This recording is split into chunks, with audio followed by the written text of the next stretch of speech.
يا آل بيت رسولنا لكم العلا ولكم عظيم البر والإحسان قد نلتم عزا وحسن مكانة نسبا شريفا واضح البرهان يا آل بيت رسولنا لكم العلا ولكم عظيم البر والإحسان قد نلتم عزا وحسن مكانة من الشيطان اللعين الرجيم. بسم الله الرحمن الرحيم. الحمد لله رب العالمين وصل اللهم على محمد وأهل بيته الطيبين الطاهرين. musidɓe julɓe tedduɓe ɓawonde yettuɗen Allah subhanahu wa ta'ala juuluɗen e niraɗo makko muhammadin sallllahu alayhi wa alihi. haray hande kadi ɗen tokkitoɗo e alluwal meɗen ngal alluwal nahyul balagha ngal. haray hande miɗo weɓitanayi ɗo kadi hikma goto jeeyaɗo e hikmaji eggaɗi e nahjul balagha ɗin yewtereji imam ali alayhi salam. haray oɗo numéro makko no wawa wonde 289 e defte ɓurɗe hewde ɗen. o hikma mo jangueten ɗo hande ko hikma jeeyaɗo e hikmaji ɓurɗe hittude ɗin. ko waɗi noon imam ali alayhi salam hiɓe sifanade en ɗo neɗɗo ko honno hani wonirde kono ko honno ɓe woni en e siforande ɗin ɗon sifaji inchallah ɗi tawata ɗo e yewta e fi muɗum ko ɗi 12. ko ɓe yewtoto e woni hari ɓe marno musidɗo fi Allah, yani on musidɗo ɗon ɓe weldirno e makko fi Allah. awa noon on musidɗo maɓɓe mo ɓe woni e yewtude fi muɗum ɗon ko ɗi sifaji ɗo o jogino. imam on alayhi salam ka sakkitode yewtere maɓɓe ɓe maki mi yamiri on ɗi gikkuji ɗo haray lisme ɗi go gikkuji, yani ƴette ɗi gikkuji waɗon ɗi gikkuji mo ɓurodiron kadi e majji. si tawi on wawali waɗude ɗiɗo fof gikkuji moɗon, on wawali hutorde ɗi gikkuji ɗi mi woni mi sifani on ɗo fof, ɓe maki haray ande dey ƴettugol seeɗa hino ɓuri accitugol fof. haray yani ƴette yoga e majji. joni noon en janggay no wowirden noon janggen arabo firen. ko waɗi noon en haldi wondema hikmaji ɗin ɗo en geray hikma mo waɗirɗen wo e nder yontere nden hara en geray on ɗon ɗo e yontere aroyon nden hara en wawi hunjade. ko waɗi noon ko kalimaji annora ɗiɗo wonude e fondo meɗen, ɗum ɗon raɗoto ko wiyete nafika ko e bonere gikku. imam ali alayhi salam ɓe maki kana li fima mada akhum fillah wa kana yu'azzimuhu fi ayni sigharu dunya fi ayni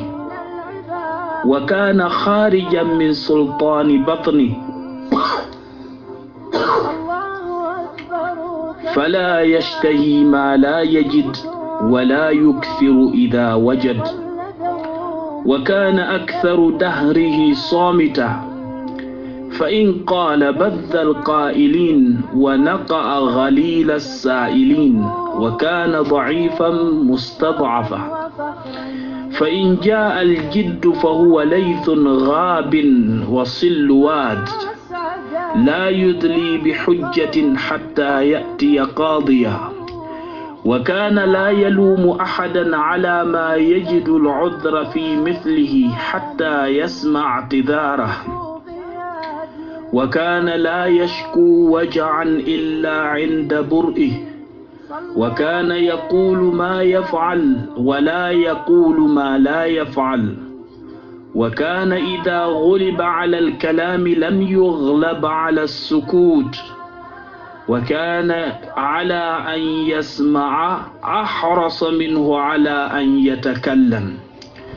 وكان إذا بدهه أمران نظر أيهما أقرب إلى الهوى فخالفه فعليكم بهذه الخلائق فالزموها وتنافسوا فيها فإن لم تستطيعوها فاعلموا أن أخذ القليل خير من ترك الكثير. إمام الماكي كان لي واتن نكلا فيما مضى إكفئ أخ مسئ في الله في الله وكان يعظمه في عيني واتي نكه هنا موننا أن إجتئان صغر الدنيا في عيني فقل أدنا أنك جيت مكو وكان أواتي نكه خارجا كو يلتدو من سلطان بطنه لامو بلد مكو ما لامو ريد مكو فلا يشتهي أفالتاك ما لا يجد كو هبتا ولا يكثر أدود تاكدي إذا وجد ستوي أهبي وكان أواتنك أكثر دهره كبور هيود إنقرد مكونا صامتا كأدجد فإن قال ستوي أري وولغل بذ القائلين أفولي وولو ببين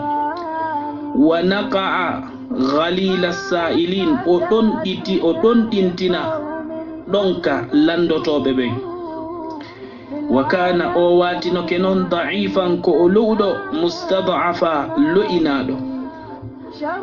فإن جاء الجد ستوين صوبي أن أري فهو هريكان كدي ليث غاب كأن غيوري برورة وصل واد إمبودي كه لا يدلي بحجة وأدتا دليل حتى يأتي قاضيا ها وأدى نياوو وكان أواتنوك لا يلوم أحدا أفلتانو هاي إغوتو على ما يجد العذر إكونكو أتوتا أهبانتا غانتو في مثله إسفا مودو حتى يسمع هاوننا اعتذاره غانتنا قول أنتك وكان أواتنوك لا يشكو أولي تتنوكو وجعا نوناره موسيندي إلا عند برئه سوانا باو سلو قلدون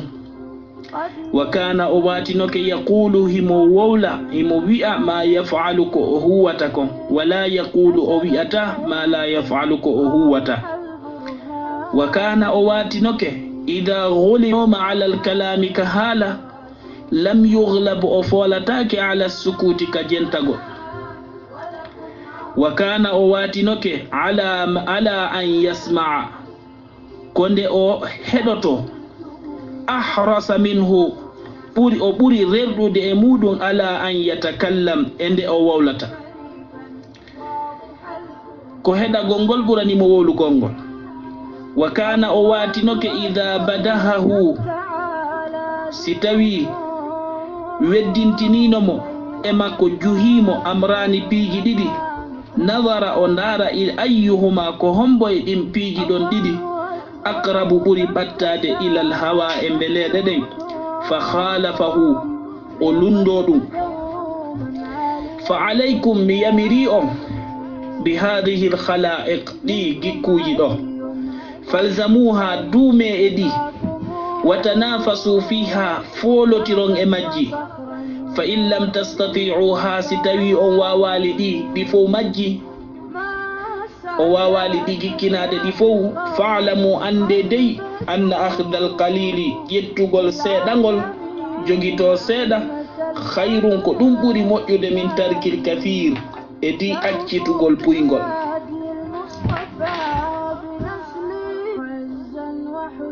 Alayhi salam wono yewtirɗen noon iɓe sifo ɗo musidɗo maɓɓe fi Allah on sifaji jelu sifaji sappo e aranoydin sifaji ko wonne ma oɗo hino tedduno hino mawni yeeso maɓɓe sabu foygitagol aduna e gite makko kamɓe ko on ɗum oɗo teddirno yeeso maɓɓe ko on ɗum ɓe hiddidirno fi oɗo ko sabu hari aduna on harno foygiti yeeso makko o tiiɗina fi ko wiyete aduna ko ɗum ɗo noon hino anda waliyajo Allah wo waliyajo Allah himo hiɗi neɗɗo mo tawata wana catiɗo e aduna ɗimmum ɗum ko ɓural nunɗal ngal o jogiti ka haala makko e ka jentagol makko ko wondema kanko o yewtiray hikma o yewta fewndo hani yewtude o fanka fewndo hani fankude ko honɗum o ɗuɗanta jentagol ko sabu haqqille makko ɗen hino tiiɗi haqqille makko ɗen hino timmi. Imam Ali alayhi salam ɓe makani en ida tamma al aqlu naqasa al kalam, si tawi haqqille ɗen timmi tun haala kan ɓuytoto on tigi wonata waɗugol wol ɗuuɗa wowlugol o wowlay seeɗa hara say o wolta wo ko hikma ko hani wolde kon e haka hani wolde ɗon.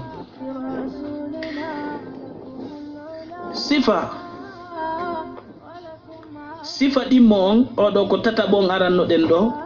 yani wa kana kharijan min sultani batni, oɗo dey hari kanko himo yalti e laamu reedu makko ndu. ɗum noon ko honɗum fanda ɗon ko wondema hari o wonali prisonnier hari o wonali dahaɗo mbeleɗe makko ɗen, yani ko mbeleɗe makko ɗen hikki yeeso kanko iwtiri ɓaawo.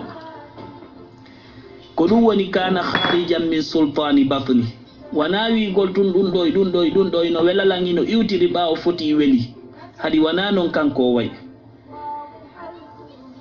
yani himo hiwi ko wiyete mbeleɗe makko ɗen shahwuji makko ɗin e dow ko tawata o heɓata kon ma ko o jogaki kon o yiyata tun ɗum ɗo miɗo fawla, yani ɗum non ko ndereɗaku en hasidi woni tawata o jogaki. awa si tawi kadi non o heɓi o ɗuɗɗinorta, yani o fantinta, wala yukthiru idha wajad, woni ko embere o ƴettata, ko waɗi noon ko neɗɗo nunɗo ko hakim ko anduɗo. sifa nayabo imam o maki wa kana da'ifan mustad'afa, yani hari o ko baso, yani ko neɗɗo mo yimɓe ɓe darirayno ɓe hi'amo gite basal, kamɓe ɓe reni o ko baso ni. ɗum ɗon noon ko honɗum woni ɗum ko tawde ko neɗɗo yankiniɗo, na neɗɗo townittiniɗo e hoore jama o, etotoɗo toujours yo jama o hiw ko kanko woni dow. joya bo ɓe maki fa in ja al jiddu, joni noon koko onɗe wiide ɗo fo himoloyi, kono si tawi soobe ari haray dey kanko ko o piyori ndinka ɓurure, hani ɗum ɗo ko ɓe falan yettade ko cuucal reedungal oɗo jogitingal fewndo soobe, fewndo hare, fewndo tikkirgol fi Allah subhanahu wa ta'ala. ko ɗum waɗi si ɓe maki fa in ja al jiddu, si tawi soobe ari. ɓa ino anda ɗo joni sino wiyede ino suusi ko ɓuri hewude kon ko piyowingi wona e addede nandintine enen ɗo, ma ko neɗɗo wona e nandintinede piyowingi. ko ɗum waɗi si ɓe maki ɗo laythun ghabin, yani ko kanko woni haray ko o ngayuri ɓurure nde, hakke ko tawata awa ka josoɓe ɗon ko neɗɗo cuuco, ko neɗɗo hittinɗo ko wiyete fi soɓe ko, ma ɗum o ko ngiyam bollil molanagi wongi ka ceehe. jeegaɓum ɗum ko wondema oɗo o addata hujja, la yudli bi hujjatin hatta yatiya qadiya, yani o addata preuve,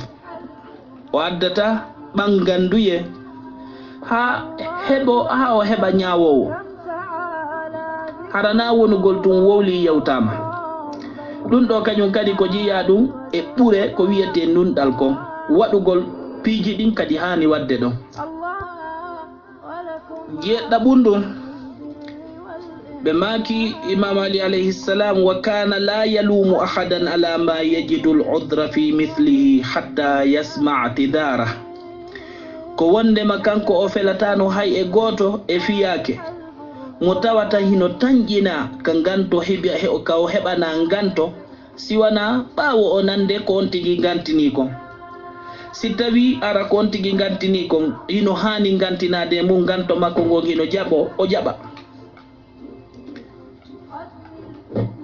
ayi ɗum ɗo kañum kadi ko wondu ɗum e ko wiyete nunɗal e laaɓugol e ñiiɓugol.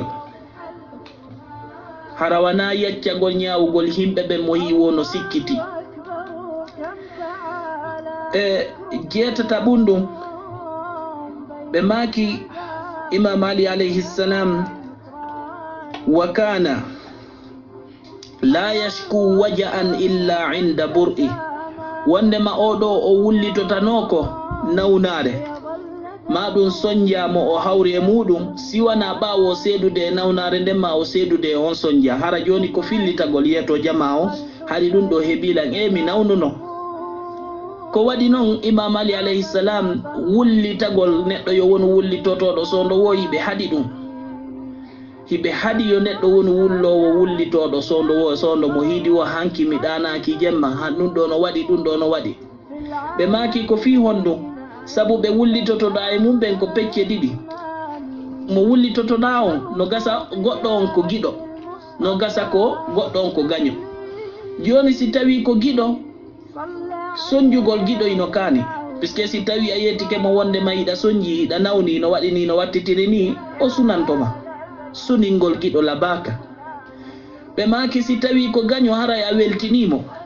a wi hari yiɗa nawni a wi a hawri e probléme yiɗa soñji ɗum hino wela gaño ma sagu makko ko ya hawru tun e probléme ji. awa noon ibamo maki haray tigi tigi suningol giɗo wana ko jeeya e needi labandi awa weltingol gaño kadi jeeya kay needi laba. ko ɗum waɗi si tawi o musidɗo maɓɓe mo ɓe woni e yewde fi muɗum ɗo oɗo hari o wullitike goɗɗum wo sey o seedi e muɗum wata o defu jama o si tawi ko nawnare yoɓe aro e wigol ɓe daraymo o soñja jama o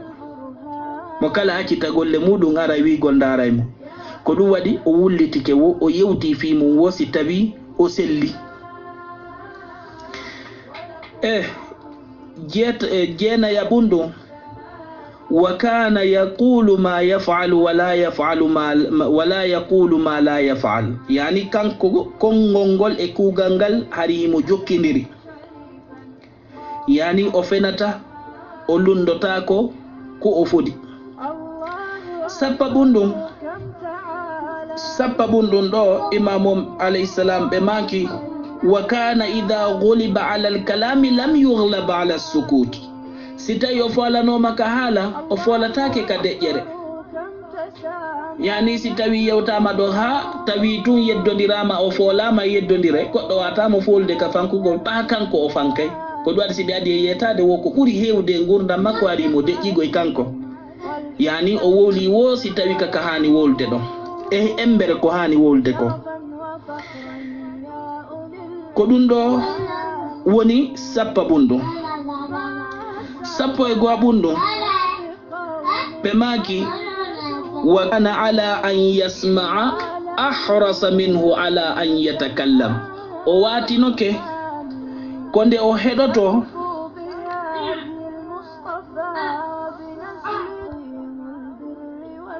ɗon sappa ɓum ɗum wano yewtirɗen ɗo ni kanko si tawi o folanoma ka haala o folatake ka fankugol sabu o foolay ko tikkere makko nden o foola doole makko ɗen e ukkagol e yeddodire e ɗaɓɓugol foolugol. sappo e go'a ɓum ɗum oɗo o watinoke wondema kanko ko heɗagol ngol ɓurnomo o ɓurannomo e di wowlugol. wa kana ala an yasma'a ahrasa minhu ala an yatakallam. o watinoke ko heɗagol ngol ɓuranimo yewtugol. yani kanko ko nde o heɗoto ko jama o yewtata kon ko ɗum ɗo ɓurannomo e di yo yewtuɓe heɗo. ko waɗi noon si tawi hiɗa heɗade ko wona yewtede kon a ɓeydoto woni on tini. yani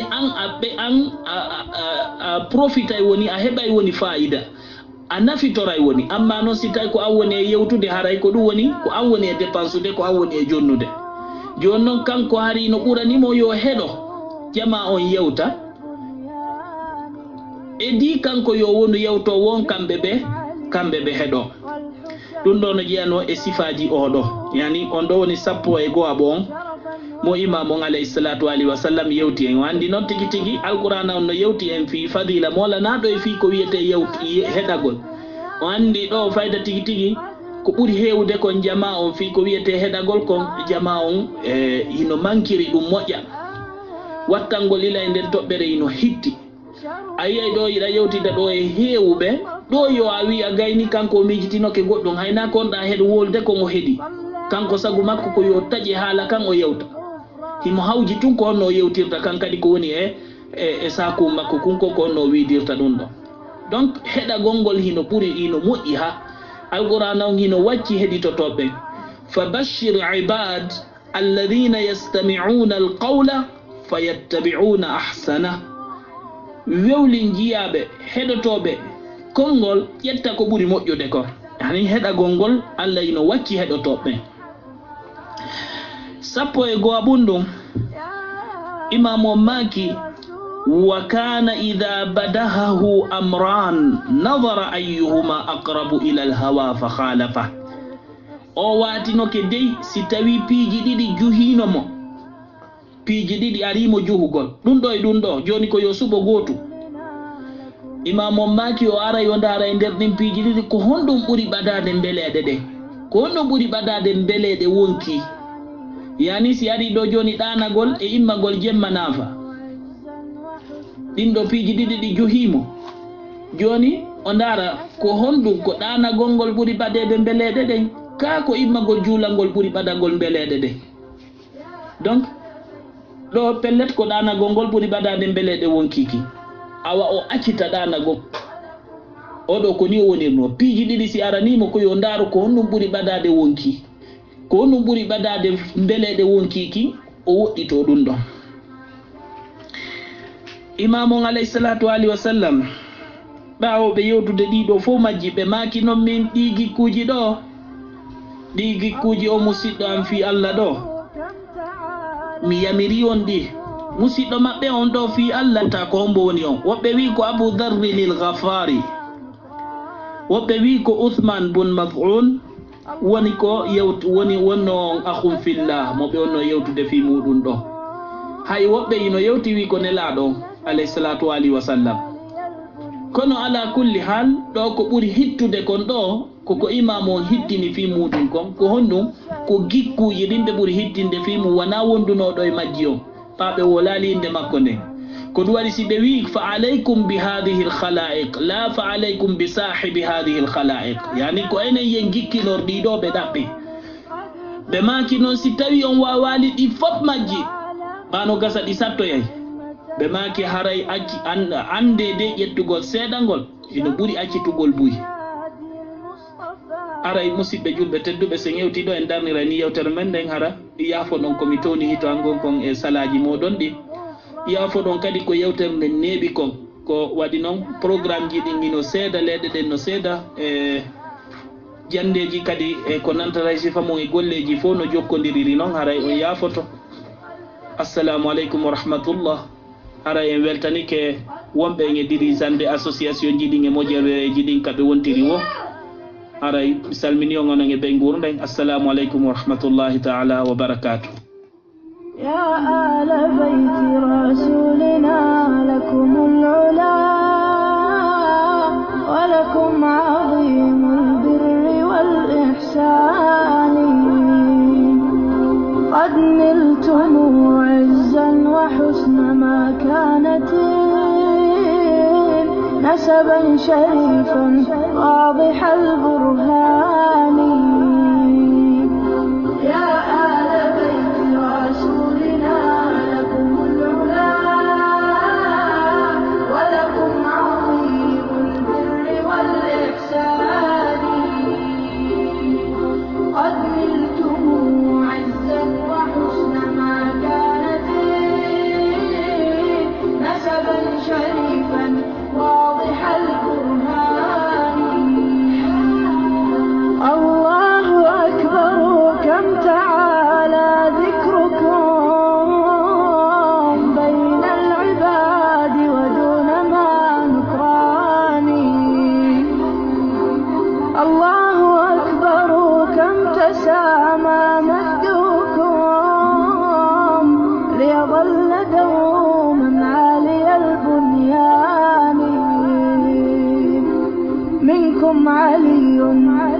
الحسين كفاكم شرفا وفخرا يا أولي العرفان.